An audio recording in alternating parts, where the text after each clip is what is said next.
Transactions हुए हैं। साथियों, इसी तरह रिटेल इन्वेस्टर्स को भी हमने भरोसा दिलाया। हमने इनसाइडर ट्रेडिंग पर लगाम लगाई, ट्रेडिंग प्रोसेस में टेक्नोलॉजी और डिजिटल आर्किटेक्चर को बढ़ावा दिया और ट्रेडिंग प्रोसेस को ट्रांसपेरेंट भी साथ ही बनाने का काम किया है।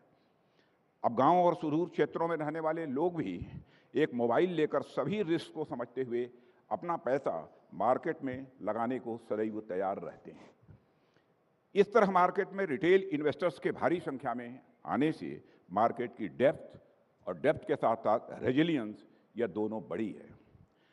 इससे हमारे बिजनेस को कैपिटल की इजी अवेलेबिलिटी वर्तमान में साफ तौर पर देखी जा सकती है।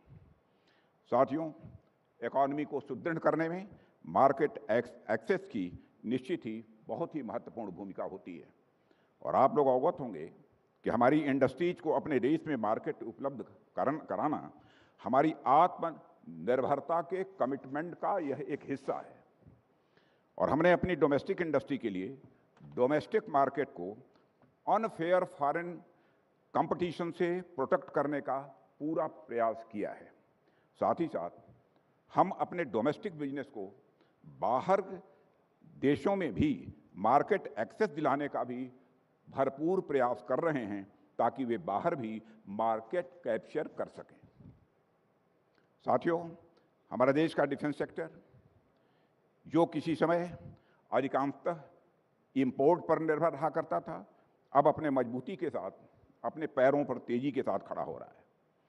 पिछले कुछ वर्षों में डिफेंस सेक्टर में हमने कुछ ऐसे रिफॉर्म किए हैं जो अब तक कभी सोचे भी नहीं गए हैं। हमने सर्विस और डिफेंस पब्लिक सेक्टर अंडरटेकिंग्स के लिए पॉजिटिव इंडिजिनाइजेशन लिस्ट जारी की है, जिसमें शामिल आइटम्स का प्रोडक्शन अब समयबद्ध तरीके से कहीं होगा तो हमारे और आपके देश भारत में होगा। यह हम लोगों ने फैसला किया है। हमारी सेनाओं द्वारा अब तक की इस तरह की 4 लिस्ट जारी की जा चुकी है।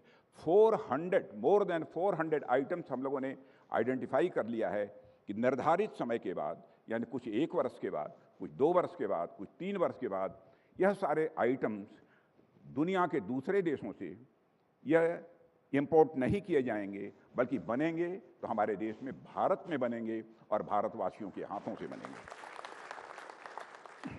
इसी तरह डिफेंस पब्लिक सेक्टर अंडरटेकिंग भी 3 लिस्ट जारी की गई है, जिसमें 3700 से भी अधिक ऐसे आइटम्स हैं जो हथियार और प्लेटफॉर्म बनाने के काम आते हैं।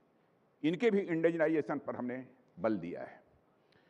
साथियों, हमने डिफेंस सेक्टर से जुड़े डोमेस्टिक वेंडर्स को बढ़ावा देने के लिए भी अनेक कदम उठाए हैं।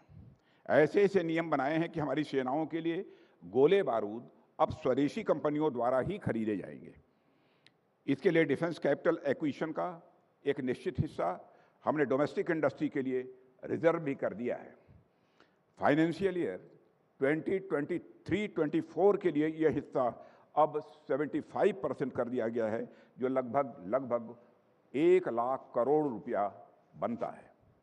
और आपको मुझे जानकारी देते हुए यह बेहद खुशी हो रही है कि हमने इसमें 25% कैपिटल एक्विजिशन का परसेंटेज, यह शेयर केवल प्राइवेट इंडस्ट्रीज के लिए निर्धारित कर दिया है। इसी प्रकार के अनेक स्टेप्स लिए गए हैं, जिनके परिणाम अब हमारे सामने आने प्रारंभ हो गए हैं।